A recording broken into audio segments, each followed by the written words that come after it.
A graça e a paz, irmãos. É muito bom estar aqui, por algumas razões, né? Meu amigo, é muito bom quando você está no meio de amigos, né? Então,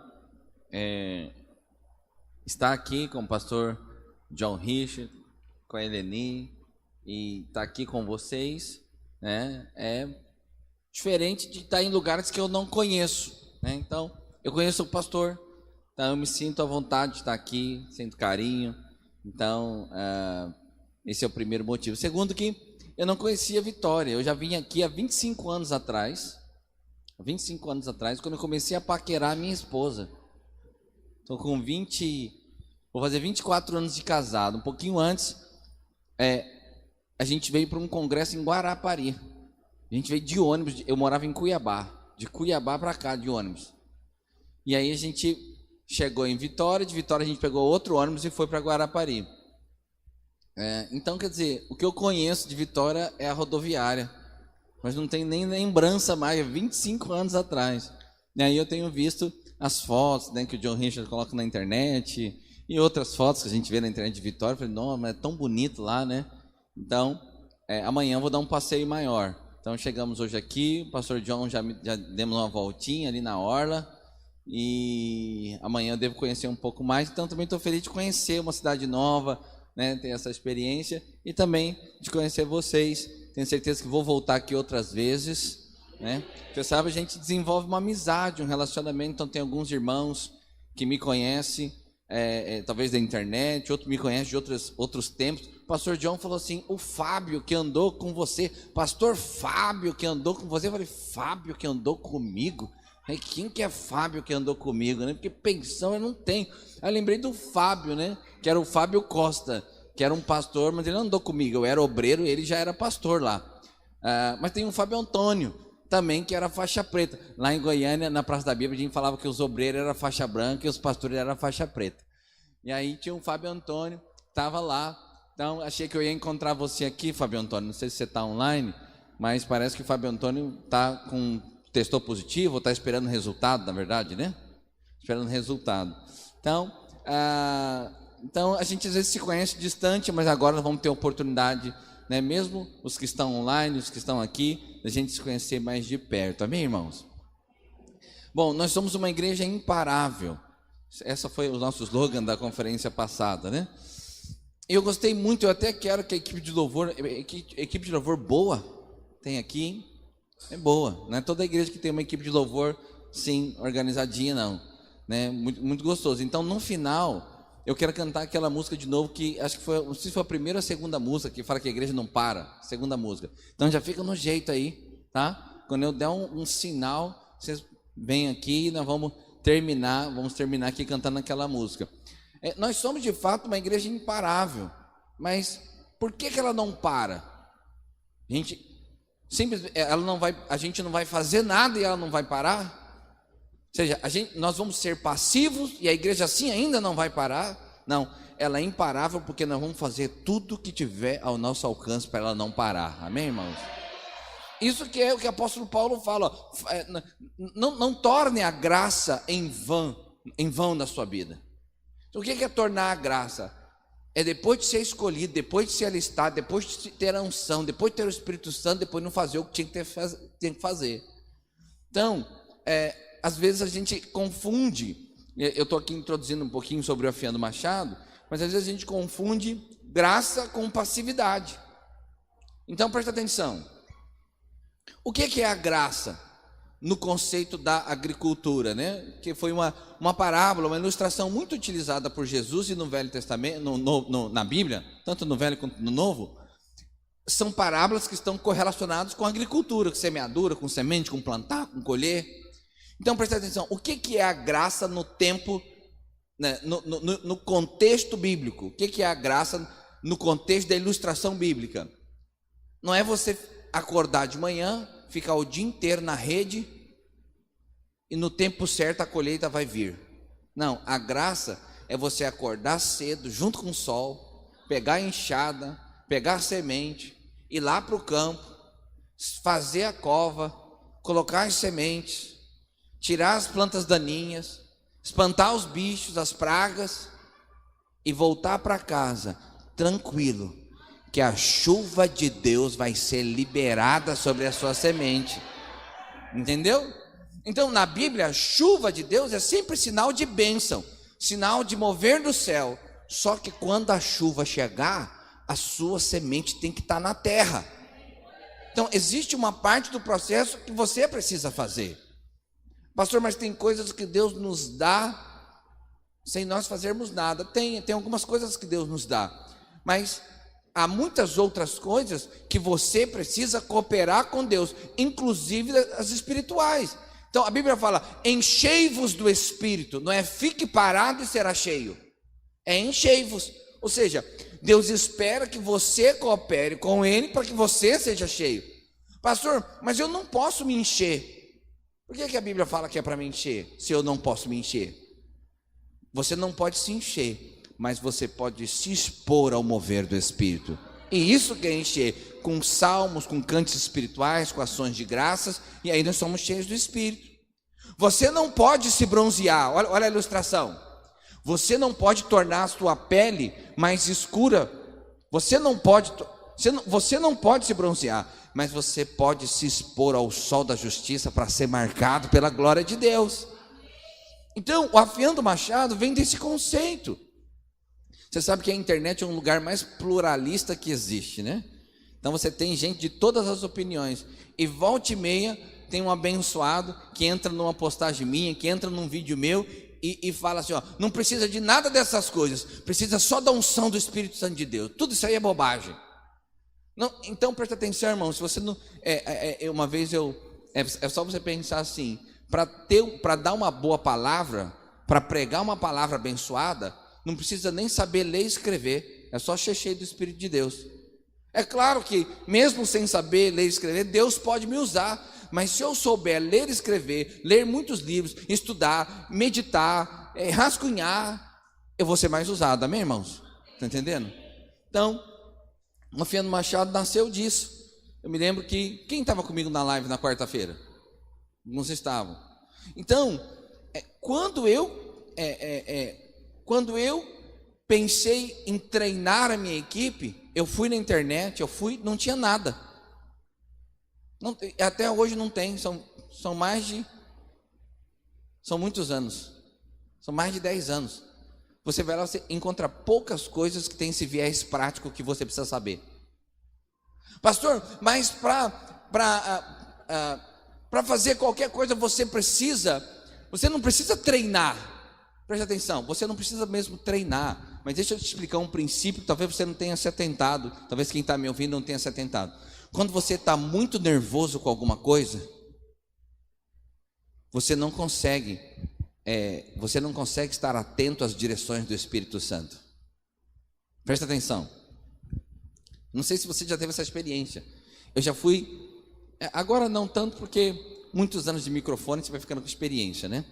Mas há um tempo, eu me lembro que uma vez eu era mais jovem, eu devia ter uns 20 anos, e o meu pastor falou assim: Silvio, você vai dar um aviso lá na frente da igreja com 400, 600 membros, assim. Você vai dar um aviso. Eu estava sendo ali treinado para assumir liderança de jovens. Aí eu acho que eu já era até casado. E ele falou assim: ó, você vai dar um aviso lá na frente da igreja. Eu peguei o microfone e fui dar um aviso. Eu fiquei tão nervoso, que eu esqueci de respirar. Você já passou por alguma coisa parecida com isso? Eu fui falando assim, ó,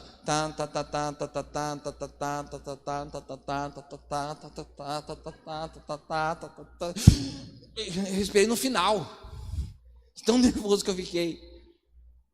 Você já ficou nervoso que alguém falou assim: mas fulano passou, nossa, eu estava tão nervoso que eu não vi nada. Quem já viu essa expressão? Eu estava tão nervoso que eu não vi nada.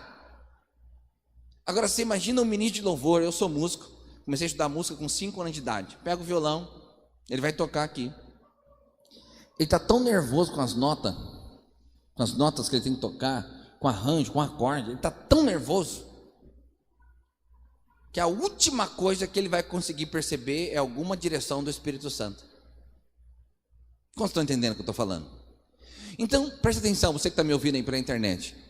Quando você vai fazer algo que de fato você não domina, você não consegue ter a sua mente livre para ouvir as direções que são espirituais, porque você está afogado na pressão da alma. Entendeu como é que é o negócio? Então é difícil de fluir, porque você está muito nervoso. Então preste atenção, nós somos uma igreja em célula. Como igreja em célula, a gente tem que ser bom nisso. A gente tem que ser bom nisso. E aí, eu vou contar uma experiência para você. Uma das igrejas que eu pastoreei, antes de estar em Ribeirão Preto, uma pessoa me procurou e falou assim: pastor, eu não quero mais ir na célula. Por que você não quer mais ir na célula? Falou, é muito ruim, é chato demais. E é a mesma coisa de domingo. Eu vou lá, pastor, é igualzinho. Tem uma música, tem uma pregação e tem uma oração. Vou te falar, pastor, prefiro domingo. Prefiro o culto de domingo. Não quero ir na célula. Então, no primeiro momento, é lógico que eu percebi que era alguém que ainda não tinha entendido o que era de fato a célula. Mas por outro lado, eu percebi, eu sabia, quando a célula é muito ruim, é difícil dela avançar. Então você presta atenção, pastor, mas eu conheço, mas tem célula que é ruim e ainda assim cresce. Já viu? Não sei se você já viu, mas tem célula que é ruim. Tem célula assim, irmão, tem célula que a vontade que tem é de sair correndo. Tem célula que você fala, meu Deus do céu, isso aqui não é uma célula, isso aqui é uma tortura de 1h30. Mas ela cresce. Como é que uma célula que é ruim cresce? A célula que é ruim cresce porque o crescimento muitas vezes não é fruto da qualidade da célula, é fruto do relacionamento, é fruto da amizade, é fruto da oração. Então, a célula não se resume só naquele momento da reunião. É quando a pessoa fica doente, ela vai lá e visita, leva uma sopa, hoje eu tomei um caldo, hein? Que é isso? Tomei uma vaca atolada hoje, que o negócio foi forte. O pastor John falou assim, já comeu? Eu falei, eu já almocei, mas aceito almoçar de novo. Eu já tinha feito um lanchinho lá no aeroporto, e aí tomei um caldinho ali. Então, mas o que eu queria falar com o caldo mesmo? Isso, que a célula vai além. Então, às vezes, a célula não é boa, mas o lanche da célula é bom. E aí o camarada vai pelo lanche da célula, do lanche da célula ele vai no culto, do culto ele vai no encontro, do encontro ele vai na caminhada, aí um dia ele passa na vigília. Presta atenção, agora olha para mim, olha para mim. Essa célula, que mesmo sendo ruim, cresce. Você imagina se ela fosse boa, hein? Essa é a conta que você tem que fazer. Você não tem que falar assim, mesmo a ruim cresce. Não, irmão, se a que é ruim cresce, se ela fosse boa, seria como? Se a palavra fosse boa, se o louvor fosse envolvente, se as coisas fossem organizadas. Então, irmãos, é sobre isso que nós vamos falar nesses dias. O seminário, ele é para isso. Então, eu já ministrei esse seminário em várias cidades do Brasil. Já ministrei alguns que são daqui, acho que me viram lá no Rio de Janeiro. Quem me viu ministrar lá no Rio de Janeiro? Tinha alguém aqui? Irmão lá, eu sei que o Fábio Antônio foi também. Rodrigo, que está lá na semana que vem, vou estar lá em São Luís de Maranhão ministrando esse seminário. Lá no Rio de Janeiro nós ministramos para 1.500 líderes. Foi bênção demais. E líderes que estavam há 10 anos fazendo célula, falou, pastor, foi um divisor de águas para mim. Eu reciclei. Então preste atenção. Afiando machado. Presta atenção. Machado cego. Corta? Corta. Claro que corta. Pega o machado cego e bate no seu dedo. O machado cego corta. O amolado corta melhor. É só essa a diferença. Irmão, machado, nem que não tivesse corte, se bater, arranca fora. É pesado demais. Então o que eu quero dizer para você é o seguinte: se a célula não funciona muito bem, se o líder ele não consegue conduzir as coisas muito bem, ele é como um machado cego. O machado cego, ele corta. Mas se esse mesmo machado for amolado, ele corta muito mais. Com muito menos esforço, alcança o mesmo resultado. E com o mesmo esforço, alcança muito mais resultado. E é difícil, irmão, quando você começa a bater. Sei aqui, quem já usou um machado, que a gente está numa geração tão tecnológica que a gente fala machado, o jovem pergunta o que é, para que serve, né? Mas não sei se você já pegou um machado e bateu numa árvore, que ele faz assim, ó, tim, e volta para trás. Dá até desânimo. Você começa a bater, você vê que o serviço não rende. Então presta atenção, por que alguns líderes, pastor, às vezes eles entregam a célula? Por que às vezes ele abandona, alguns líderes abandonam a liderança? Porque ele está batendo e o serviço não está rendendo. A árvore não está caindo. E aí ele vai se frustrando no decorrer do tempo.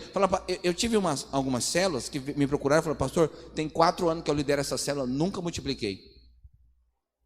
Presta atenção, isso não é privilégio só lá da minha igreja não, tenho certeza que, não, aqui eu sei que não tem, mas tem outras cidades que tem esses casos, entendeu? Tem outras cidades que tem esses casos de gente que lidera e não multiplica. Vou falar, lá na minha igreja tem, eu sei que aqui não tem, que, né, vocês ficam pensando, como seria uma célula que depois de 12 meses não multiplica? Mas se você for em Ribeirão Preto, onde eu pastoreio, tem célula lá que não multiplica. E aí eu tenho que trabalhar com essa célula. E aí, se isso demorar muito para acontecer, o líder vai se frustrando. Ele vai se frustrando.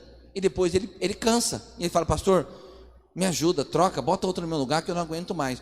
Mas quando você pega esse machado e você bate que ele entra, entra, você fala, meu Deus, mais 4 dessas, essa árvore cai. Você até anima.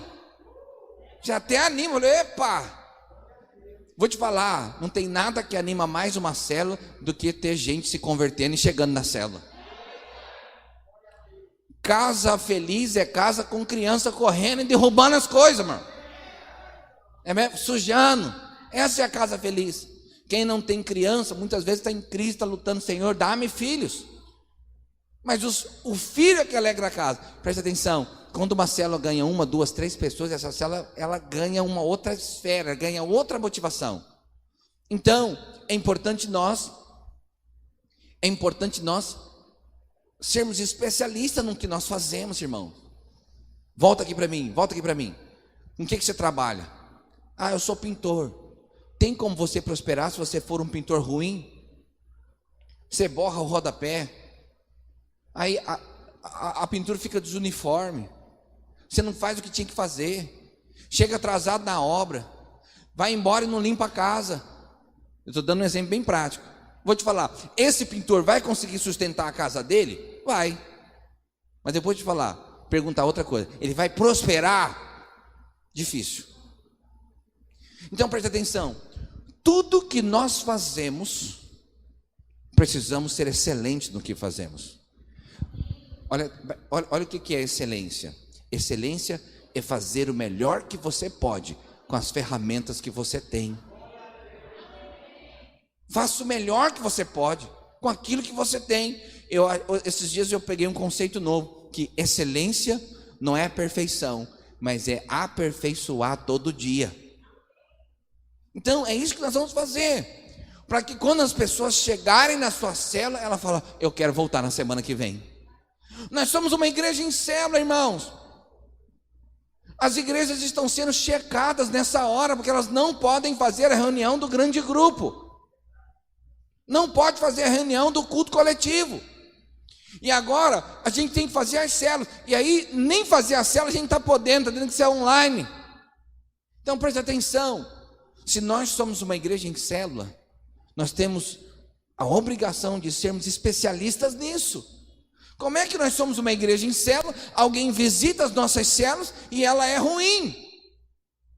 Então presta atenção, nós somente nos tornaremos uma grande igreja na nossa cidade, se cada uma das nossas células for uma boa célula, ou se a maioria das células forem uma boa célula, porque aí se as células forem boas, e quando eu falo boa, eu falo, tem as habilidades básicas para ser boa e tem mover e unção do Espírito para ser boa. Então, quando as células são boas, o que vai acontecer, pastor John? A igreja vai crescer, não vai ter jeito. Quantos estão comigo? Quantos estão entendendo o que eu estou falando? Então, nós vamos fazer isso amanhã. tá? Então amanhã, hoje eu vou dar uma outra palavra. O que eu falei até agora foi só uma introdução do que nós vamos fazer amanhã. Então amanhã, acredita em mim, nós vamos falar tudo que você precisa saber sobre a reunião de célula e como fazer essa célula multiplicar. Eu vou falar uma coisa aqui que parece um pouco arrogante, mas eu vou falar. Só parece, não é. No Brasil, não existe um treinamento, pelo menos que eu conheça, e olha que eu já pesquisei muito, não existe um treinamento que seja tão detalhado, tão profundo e tão prático ao mesmo tempo. Eu já procurei muito, como análise de concorrência, no sentido de produto, porque eu tenho, infoprodutos, eu tenho cursos que são vendidos na internet, eu já procurei muito para saber. E não é como o mercado faz análise de concorrência, eu quero saber se tem alguém fazendo algo para eu comprar e aprender também. Tem algum ponto de melhora.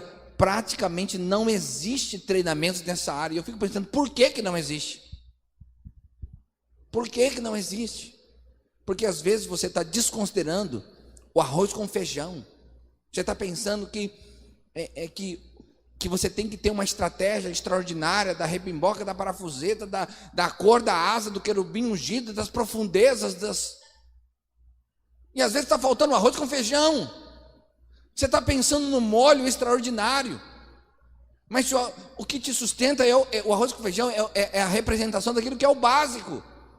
Se você não faz o básico, ainda que o molho seja extraordinário, um molho extraordinário jogado num macarrão ruim vai dar uma macarronada ruim. Então, saber conduzir uma reunião de célula, para nós, é o básico para que as nossas células possam crescer e avançar. Amém? Nós vamos fazer isso amanhã, vai ser top, vai ser muito legal. E aí, pastor, mas eu já lidero há muito tempo. Então amanhã você não vai aprender como se você estivesse começando. Você vai fazer uma reciclagem. Eu vou contar uma última coisa para a gente entrar aqui no que eu quero falar hoje. Estou aquecendo você para amanhã. Dá tempo de fazer a inscrição para amanhã ainda? Dá tempo. Então, alguns irmãos estão nos acompanhando pela internet. E amanhã só vai receber o link da transmissão quem fez a inscrição, é isso?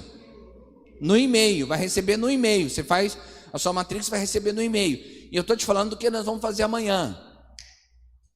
Por que a sua faca nunca corta igual a faca do açougueiro?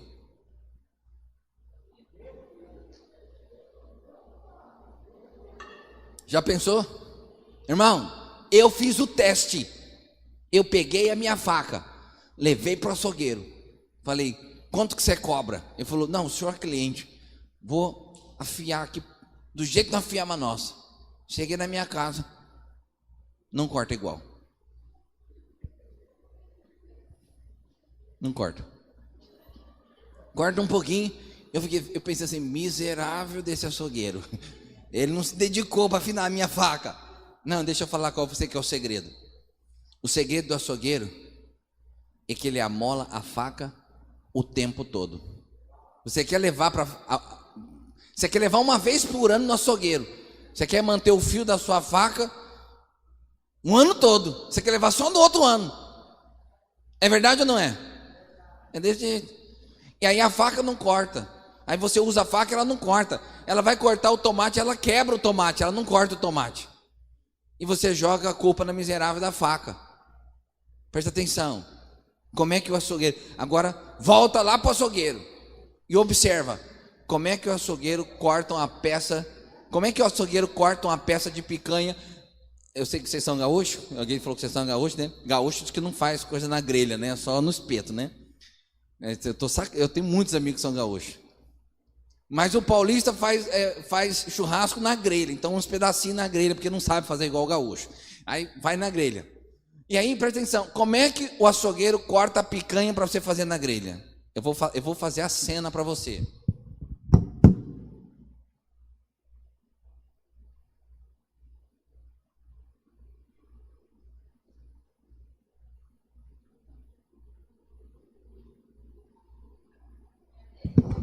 Camarada passa o fio da navalha 3 vezes para fazer uma peça de picanha. Você quer ficar um ano inteiro cortando com a sua faca e quer que ela fique igual do açougueiro. Não fica. Então, entende o que eu estou falando? Capacitação e treinamento não é algo que você faz agora e não faz nunca mais ou repete a cada 2 anos. Nós temos que estar constantemente afiando o nosso machado, para que a cada dia a nossa célula seja melhor, a nossa reunião seja melhor. Eu faço isso com os pastores da minha equipe. Vocês não acreditam, mas eu faço, pastor John. Eu acho que Deus me deu um dom para essa área de treinamento. E os pastores que andam comigo sofrem um pouco mais. Eu pego e falo assim: agora você faz a abertura do culto que eu quero ver. Eu faço, fora do culto.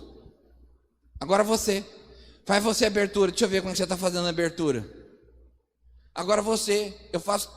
Esse dia eu fiz com a minha supervisão um workshop de homilética. Eu falei: todo mundo escreve um esboço em 5 minutos. 5 minutos, introdução, 3 pontos, conclusão. Agora vem aqui e ministra só a introdução. Então, esse tipo de treinamento, presta atenção, faz a gente cada vez ficar melhor naquilo que a gente já faz. Pastor, mas não tira a unção? Não. Quanto mais capaz você for, quanto mais habilidade você tem, mais livre você está para perceber o que Deus quer te mostrar na hora.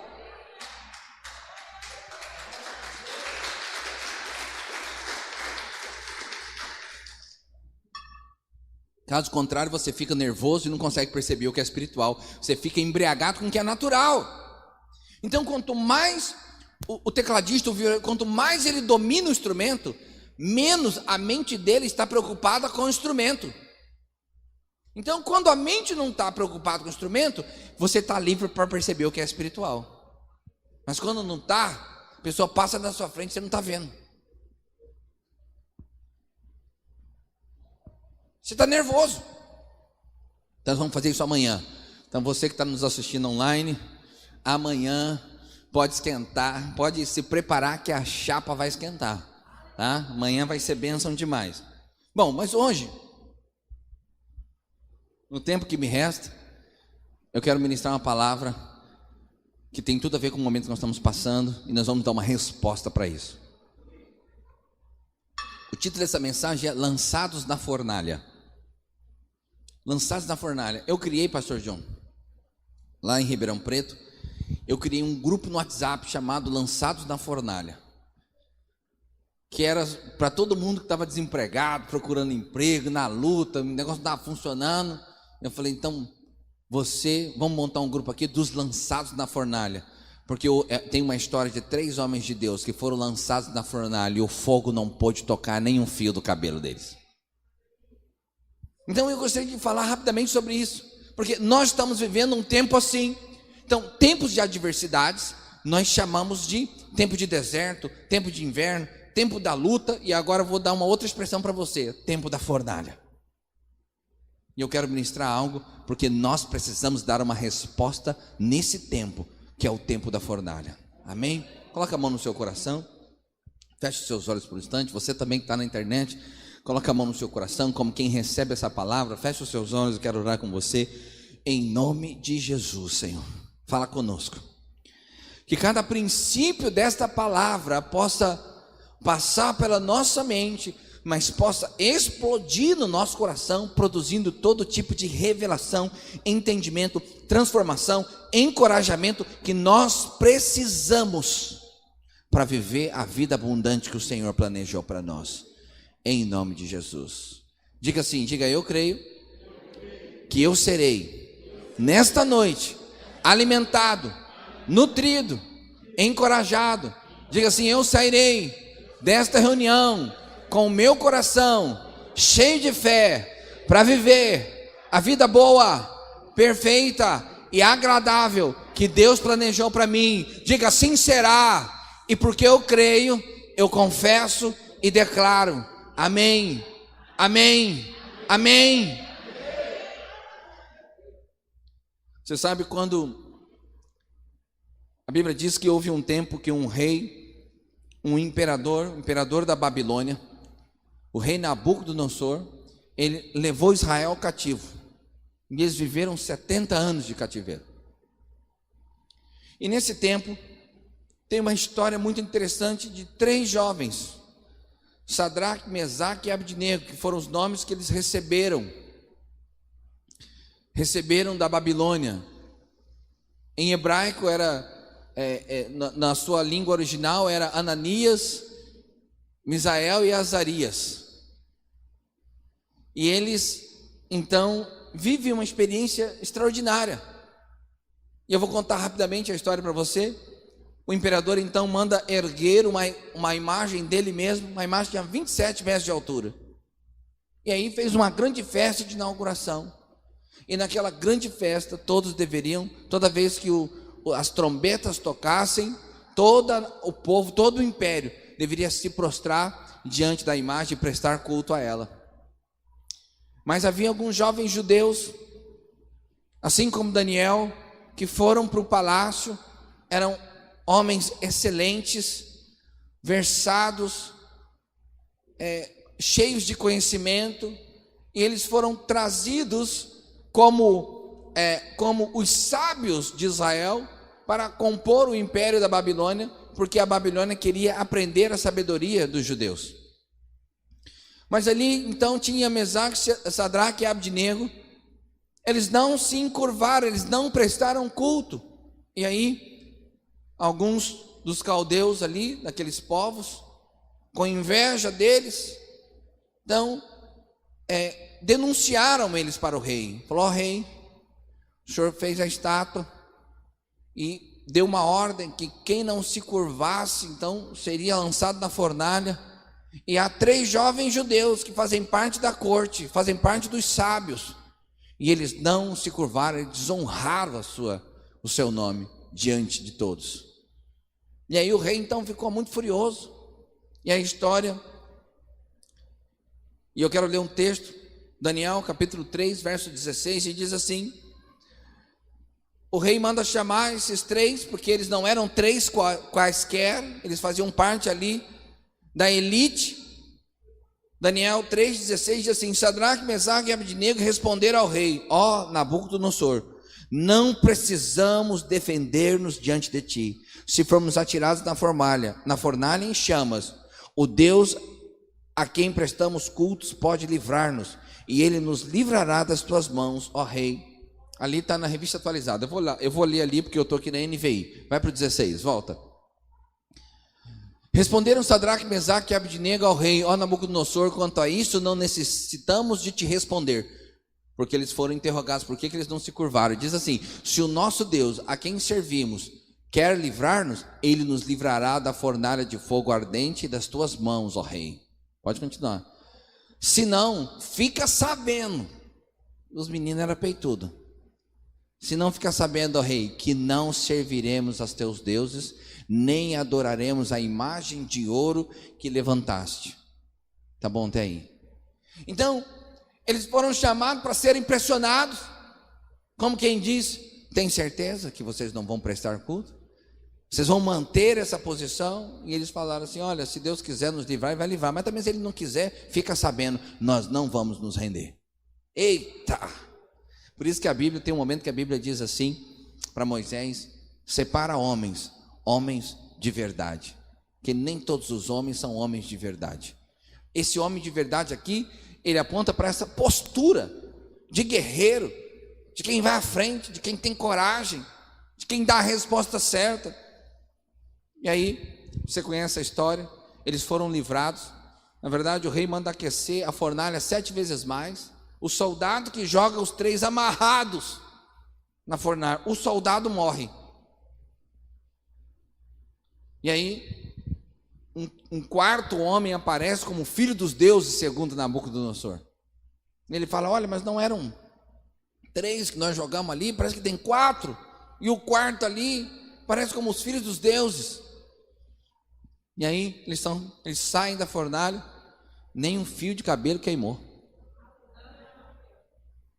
E olha o final da história.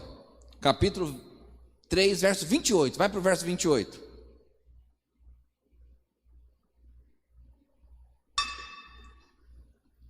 Falou Nabucodonosor e disse: bendito seja o Deus de Sadraque, Mesaque e Abdenego, que enviou o seu anjo e livrou os seus servos, que confiaram nele, pois não quiseram cumprir a palavra do rei, preferindo entregar o seu corpo a servir e adorar a qualquer outro Deus, senão ao seu Deus.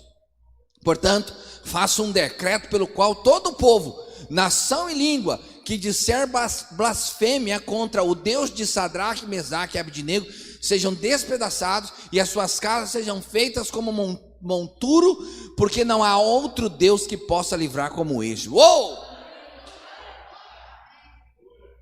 Então deixa eu te compartilhar algumas coisas muito interessantes nesse texto que tem a ver com o que a gente está vivendo. Nós estamos vivendo um tempo de fornalha, meu irmão, tempo de luta. O diabo está tentando parar a igreja. Então ele tentando parar através de várias estratégias, tentando fechar os prédios, parar as nossas células, quebrar as nossas empresas, remover as oportunidades de negócio do mercado, para tirar o dinheiro lá da sua casa, para tentar tirar o pão da sua mesa, o alimento dos seus filhos, para talvez levar os filhos de Deus a uma vida de incredulidade e abandonar a sua fé. Presta atenção. Primeira coisa que eu queria compartilhar é que o tempo da fornalha não é um projeto de Deus. Porque talvez você fale, porque se Deus está querendo assim, mas quem falou que Deus quer assim? Vamos pegar esse texto. Verso 1 do capítulo 3, diz assim: o rei Nabucodonosor fez uma imagem de ouro. Quem que fez a imagem? O rei. Não foi Deus que fez. A história começa com algo que o rei estava fazendo. E se você não sabe, eu vou te contar, na alegoria bíblica, o rei Nabucodonosor, o imperador Nabucodonosor é um tipo de diabo. É um tipo de diabo na Bíblia, uma alegoria do diabo, uma tipologia do diabo. Então tem muitas coisas, não é Deus que está fazendo. Presta atenção, olha aqui para mim. Não é Deus que está fazendo, ainda que na última instância todas as coisas vão cooperar para o nosso bem. Mas não significa que é Deus que esteja fazendo. Então, é muito comum você ouvir que se Deus quer assim, essa é a vontade de Deus. Mas nem todas as coisas que acontecem aqui na terra é da vontade de Deus. Por isso que Jesus teve que ensinar a oração para os discípulos. Olha, seja feita a tua vontade assim na terra como é feita no céu. Jesus teve que falar isso, teve que ensinar essa oração. Ou quando você for orar para o Pai, você diz assim: Pai, seja feita a sua vontade aqui na terra como é feita no céu. Porque aqui na terra não é. Está entendendo? Aqui nem sempre a vontade de Deus é realizada. Aí o pedófilo pega a criancinha e alguém vai falar: se Deus quis assim, mas quem falou que Deus está nisso? Quem falou que Deus que está produzindo o inverno? Quem falou que Deus que está produzindo a fornalha? Quem falou que Deus está produzindo a luta? Então esse é o primeiro princípio. Na parábola do prudente e do insensato, que é aquela da casa sobre a rocha, quantos lembram dessa palavra? A Bíblia fala que o Jesus fala da parábola e fala assim, que o prudente é o que constrói a sua casa na rocha, porque ele vai dizer, sopram os ventos, cai a chuva, transbordam os rios e vem sobre a casa da areia. Não, vem sobre as duas casas. Vem sobre as duas casas. Então presta atenção, é um fato da vida, adversidades virão sobre nós. Como estão entendendo? Às vezes eu falo lá na igreja, se você ainda não viveu essa luta, fique em paz, você vai viver. Porque não tem jeito de passar pela vida sem luta. Não tem jeito de passar pela vida sem aflição. Agora, aqui, mesmo o prudente que construiu a sua casa sobre a rocha, soprou o vento, caiu a chuva, transbordou o rio e vieram com ímpeto contra a casa dele. Então presta atenção, qual é a segurança do crente? Porque você está dizendo, pastor, tanto que constrói a casa na rocha, quanto que constrói a casa na areia, os dois vão passar pela adversidade, mas tem uma diferença. O crente tem a sua casa na rocha e depois da adversidade, a casa dele não é abalada. Nós vamos passar junto pela adversidade, mas nós não vamos passar sozinhos. Então, primeiro princípio que nós temos que entender no tempo da luta é que nós não podemos permitir o diabo flechar a nossa fé, porque essa é a primeira coisa. O diabo vai tentar flechar a sua fé, para te convencer que Deus não é bom, que Deus não te ama e Ele não quer te abençoar coisa nenhuma. Mas nós vamos declarar o contrário: Deus é bom, Deus me ama e Ele quer me abençoar. Você pode dizer isso? Diga assim: Deus é bom, Deus me ama. Diga: e Ele quer me abençoar. Diga: Ele já tem me abençoado. É assim que é. Mas o diabo vai tentar minar isso. Eu vou te falar, tem coisas que a gente não consegue explicar. Essa semana morreu um jovem lá da igreja de Cuiabá, 30 e poucos anos, 2 filhinhos, um de 8 e um de 5. Covid, era asmático, entubou, faleceu ontem. Explica isso, pastor. A igreja orou, todos nós oramos, e ele morreu ontem. Pastor Ricardo, supervisor de Rondônia, entubou, morreu semana passada. Como é que a gente explica? Eu não tenho obrigação de explicar nada para ninguém. Eu não tenho obrigação de entender todas as coisas. Eu continuo crendo. Deus é bom, Ele me ama e Ele quer me abençoar. Mesmo quando eu não consigo entender. Quando você não consegue entender, meu irmão, fica só com a parte do Deus é bom e Deus me ama. Segundo, guerreiros são manifestos no tempo da fornalha, no tempo da guerra, no tempo da luta. É nessa hora que os guerreiros são manifestos. Então, ele disse assim, se formos atirados, verso 16, se formos atirados na fornalha em chamas, o Deus a quem prestamos cultos pode livrar-nos, e Ele nos livrará das tuas mãos, ó rei. Verso 18, põe o 18. Se não, fica sabendo, ó rei, que não serviremos a teus deuses, nem adoraremos a imagem de ouro que levantaste. Fica sabendo, nós não vamos nos prostrar. Isso é guerreiro. Isso é guerreiro. E eles só foram manifestos porque houve um tempo de fornalha na vida deles. Se não houvesse essa fornalha, irmão, provavelmente você nunca saberia que existiram esses 3 jovens: Sadraque, Mesaque, Abednego, Ananias, Misael e Azarias. Nunca saberia, porque os guerreiros são manifestos no tempo da luta. Os guerreiros de Davi foram manifestos no tempo da batalha. Sem a guerra, jamais saberíamos que houve, os valentes de Davi, que com uma queixada um deles matou 800. Tempo de guerra. Todos os grandes heróis são conhecidos pelas adversidades que atravessaram. Eu me lembro de uma frase que eu aprendi quando eu estava ainda na faculdade. Me lembro que no projeto de conclusão de curso, eu falei essa frase para fechar a apresentação do meu TCC lá, monografia, que os grandes navegadores devem a sua reputação às grandes tempestades. É o tempo da adversidade que levanta os valentes. Então, é o tempo da luta que separa os homens dos meninos. E aqui eu não estou falando de gênero, eu estou aqui falando de maturidade. É o tempo da luta que separa as crianças dos maduros. Então, por isso que a palavra diz, Josué 1:9 diz assim: ser forte e corajoso, não temas, nem te espante, porque eu sou o Senhor teu Deus. Porque o Senhor teu Deus é contigo por onde quer que andares. Porque, presta atenção, não é só uma questão de coragem, é uma questão de fé. Então, às vezes a gente pensa, presta atenção, que coragem é ausência de medo. A gente não tem, às vezes tem essa... Se olhar muito rapidamente, sem pensar muito, você fala, coragem é ausência de medo. Quem tem coragem não tem medo.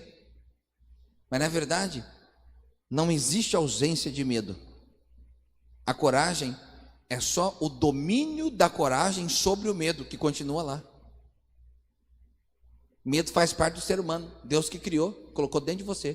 Porque se você não tivesse medo, você morria rápido. Como estão entendendo o que eu estou falando? Por isso que às vezes crianças morrem em situações bobas, porque não tem maturidade para ter medo do perigo. Já viu? Às vezes videozinho de criança mexendo com cobra, assim, lá na Ásia, né? Às vezes as crianças mexendo com naja, aí a naja vem nele, ela bate na naja, ele não faz ideia. Se uma criança vê um leão, ele quer brincar com a juba, porque não tem medo. Não tem medo porque é criança. Pessoas maduras têm medo. Por isso que quando você vai, né, para um passeio, uma cachoeira, você fica pensando, e se tiver uma cobra, e se picar, qual é o número do bombeiro? Será que pega celular? Porque é uma pessoa madura, ela entende das coisas. Mas o que é a coragem? A coragem, quando você fala assim, fulano é corajoso, você imagina, irmão, você tem um guerreiro que não tem medo. Não, quando você fala que aquele guerreiro é um guerreiro de coragem, significa que a coragem que há nele é maior do que o medo que ainda está lá. Então, na vida cristã, não é só uma questão de coragem e medo, é também uma questão de fé. Por isso que a palavra de Deus, porque olha só, Josué já era um guerreiro valente, e a palavra diz lá, ser forte, corajoso, não temas, nem te espante, porque o seu teu Deus é contigo onde quer que andares, não importa onde você for, eu vou contigo. Aleluia. Por isso, irmão, libere a fé que está dentro de você, libere o guerreiro que está dentro de você, nesse tempo de fornalha, nesse tempo de pandemia, nesse tempo de adversidade, levante-se como um guerreiro na vinha Espírito Santo, levante-se como um guerreiro na videira de vitória, e no nome da sua igreja, você tem que dizer, eu sou um guerreiro na igreja onde Deus me plantou, e no tempo da luta, no tempo da batalha, no tempo da adversidade, eu vou me manifestar. É porque é nessa hora que precisa de você. Terceiro ponto. Então, primeiro, a fornalha não é um projeto de Deus, nem sempre é um projeto de Deus. Segundo ponto, os guerreiros são manifestos no tempo da fornalha, no tempo da guerra. Terceiro, se a fornalha for inevitável, olha para mim, que tem situações que são inevitáveis. Se a fornalha for inevitável, você não entrará nela sozinho. Não vai entrar. Aí você fala assim, eu quero declarar que esse coronavírus não vai chegar na nossa cidade. Não, vai ser inevitável. Pode se preparar, enfrenta. Teve pastores lá no começo, agora mudou um pouco, mas lá no começo, que falaram assim, nenhum membro da nossa igreja vai pegar essa praga do inferno. Passou uns 3 meses, ele mesmo pegou. Então assim, presta atenção, tem fornalhas, tem lutas, tem adversidades que vão vir sobre todo mundo, irmão. Presta atenção, você não precisa negar o deserto. Você só precisa crer que no deserto tem nuvem de Deus para te proteger, e tem coluna de fogo para te proteger.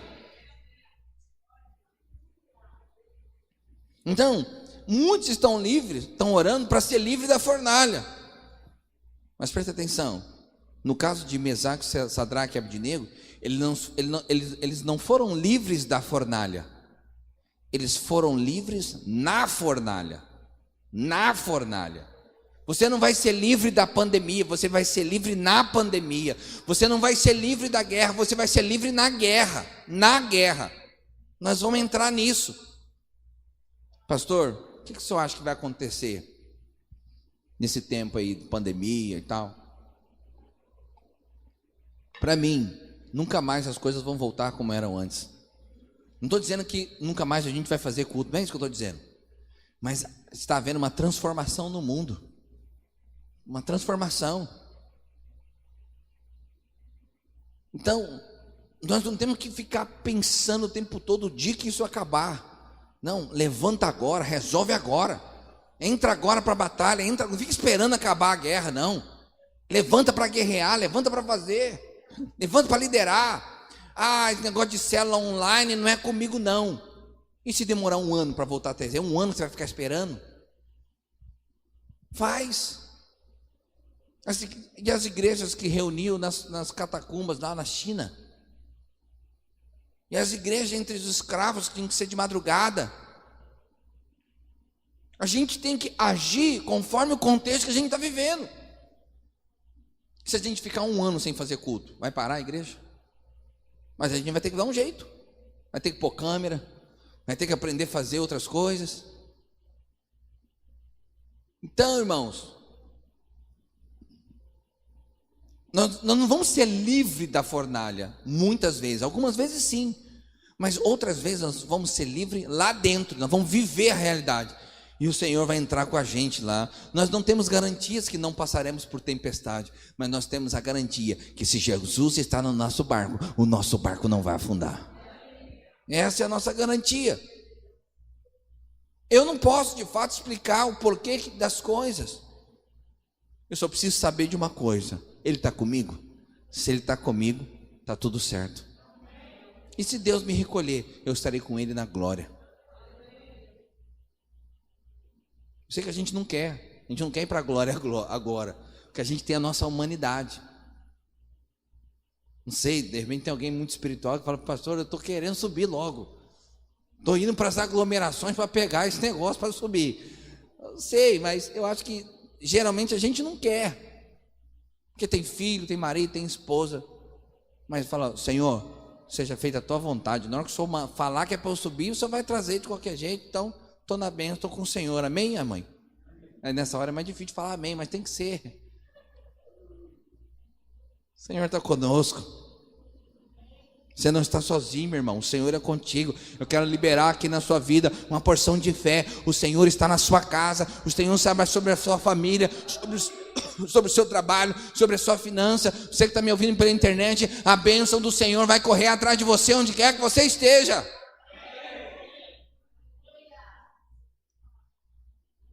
Quarta coisa que eu quero falar: a sua resposta, a sua atitude no tempo da fornalha pode ser uma oportunidade para Deus ser honrado, para honrar a Deus.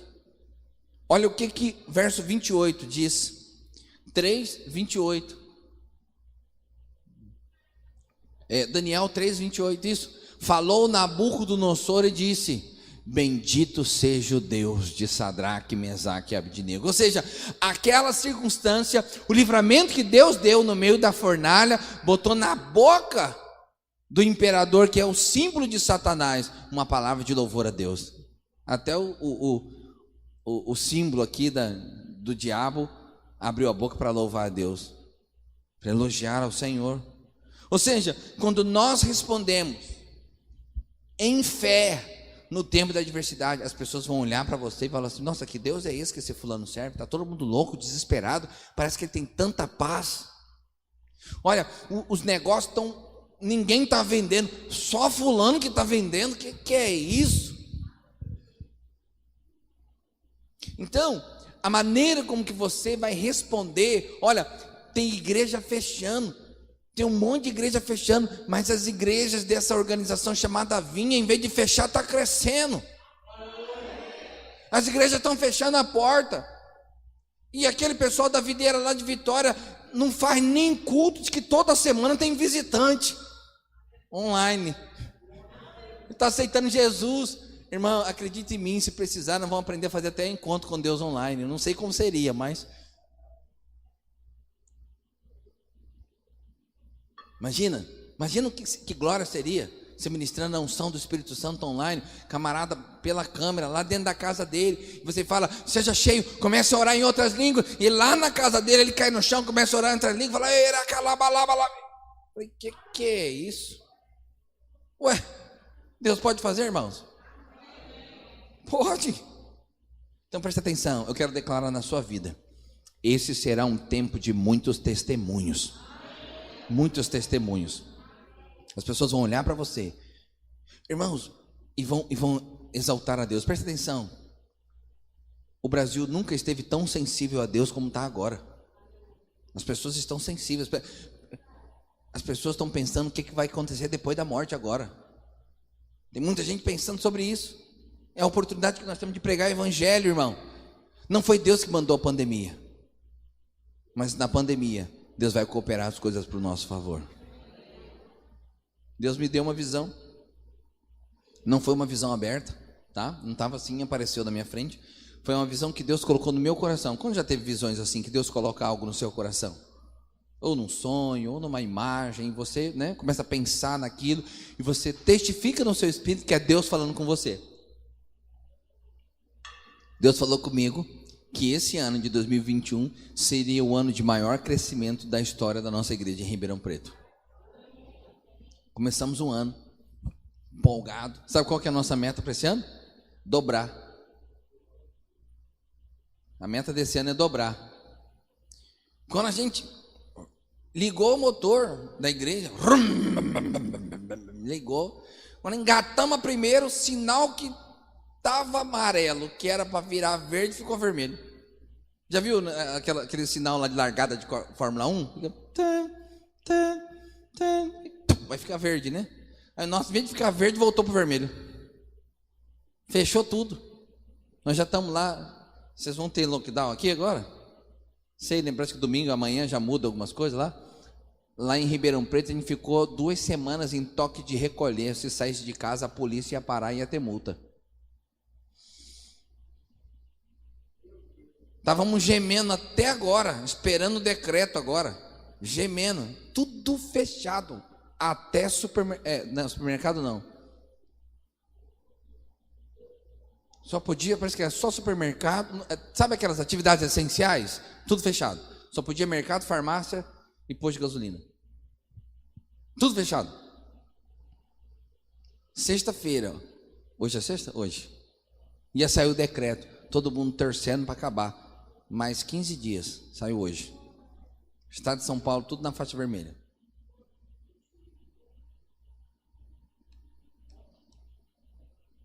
Aí eu fiquei pensando, mas Deus, o Senhor deu uma visão para mim. Você sabe o que o Espírito Santo falou no meu coração? Se eu falei, eu vou cumprir. O alvo de crescer o dobro foi meu, mas que Deus me falou que nós íamos crescer muito, vai crescer. E vou te falar, eu estou em fé que nós vamos crescer muito esse ano. Muito esse ano. Depois você dá uma olhadinha lá no site da Videira de Ribeirão Preto, no Instagram, você vê as coisas que nós estamos fazendo lá. Tem sido uma bênção. Nós temos nos esforçado bastante para dominarmos essa tecnologia do online. Nós fazemos treinamentos, reuniões, planejamento de produção de conteúdos digitais. Nós estamos recebendo muitas visitas que a gente jamais receberia se ela tivesse que ir lá na nossa igreja. Quinto, e eu quero declarar na sua vida, vai ser um tempo de testemunho. As pessoas vão olhar para você e vão falar, meu Deus, que Deus é esse que esse irmão, essa pessoa serve? Aí alguém vai virar para você e falar assim, você não participa de um negócio chamado célula? Queria tanto ir. Antes você ficava implorando para ele ir, agora ele que vai falar para você assim, reunião de oração na sua casa, né? Pode ir assim, gente de fora. E ele mesmo vai te convidar. Por quê? Porque vai ser um tempo de testemunho. As pessoas vão olhar para você e vão ver a vida de Deus. E por último, e nós encerramos com isso, o tempo da fornalha. A equipe de louvor pode vir para a gente fechar com aquela música. Pode ser, pastor John? Fechar com aquela música, declarando que a igreja não para e que aqui estão os guerreiros dispostos a amolar. É amolar ou é afiar o machado? Pode ser amolar, afiar, dar o corte que você quiser, contanto que um machado comece a cortar. Quinto, o tempo da fornalha é uma prova que Deus nos colocará em outra posição espiritual. Porque quando nós somos aprovados no tempo do teste, nós somos promovidos. E foi exatamente o que aconteceu. Verso 30, capítulo 3, verso 30. Então o rei fez prosperar a Sadraque, Mesaque e Abdenego na província da Babilônia. Olha como é que está na NVI, a nova versão internacional. Diz assim, pastor John. Então o rei promoveu Sadraque, Mesaque e Abdenego na província da Babilônia. Você sabe, Jesus disse algo bem semelhante a isso aqui. Jesus disse certa vez, Mateus capítulo 25, verso 21, ele diz assim: muito bem, servo bom e fiel, foste fiel no pouco, sobre o muito te colocarei, entra para o gozo do seu Senhor.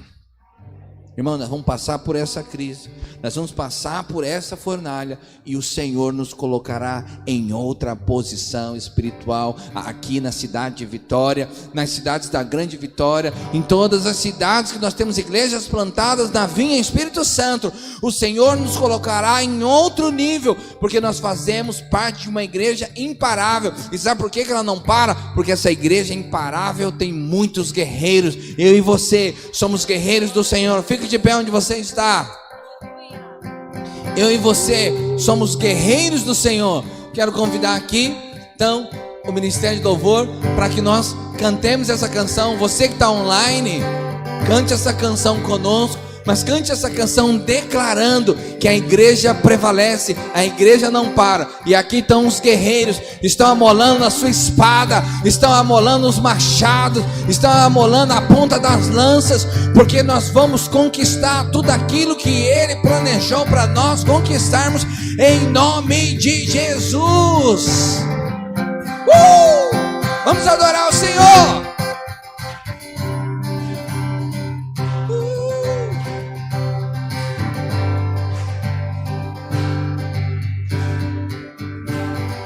Pressionados, mas não desanimados, perplexos, mas não desesperados. Estamos de pé, perseguidos, mas não abandonados, abatidos, mas não destruídos. Estamos de pé, não caminhamos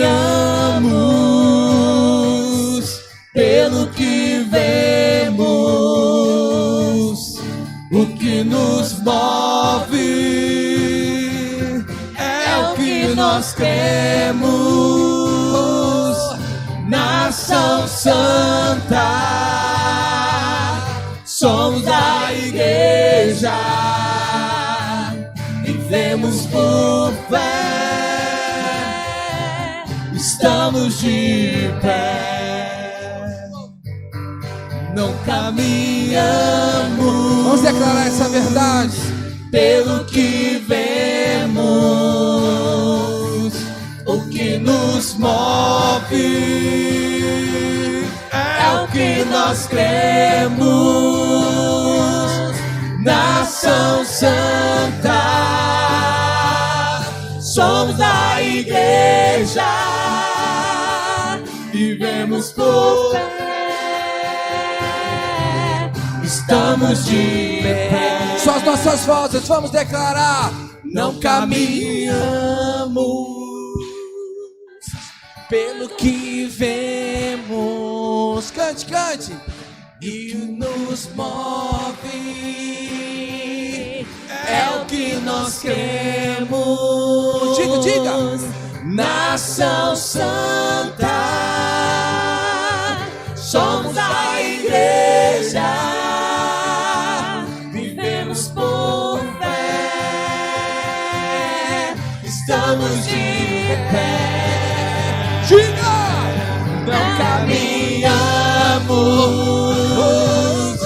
pelo que vemos,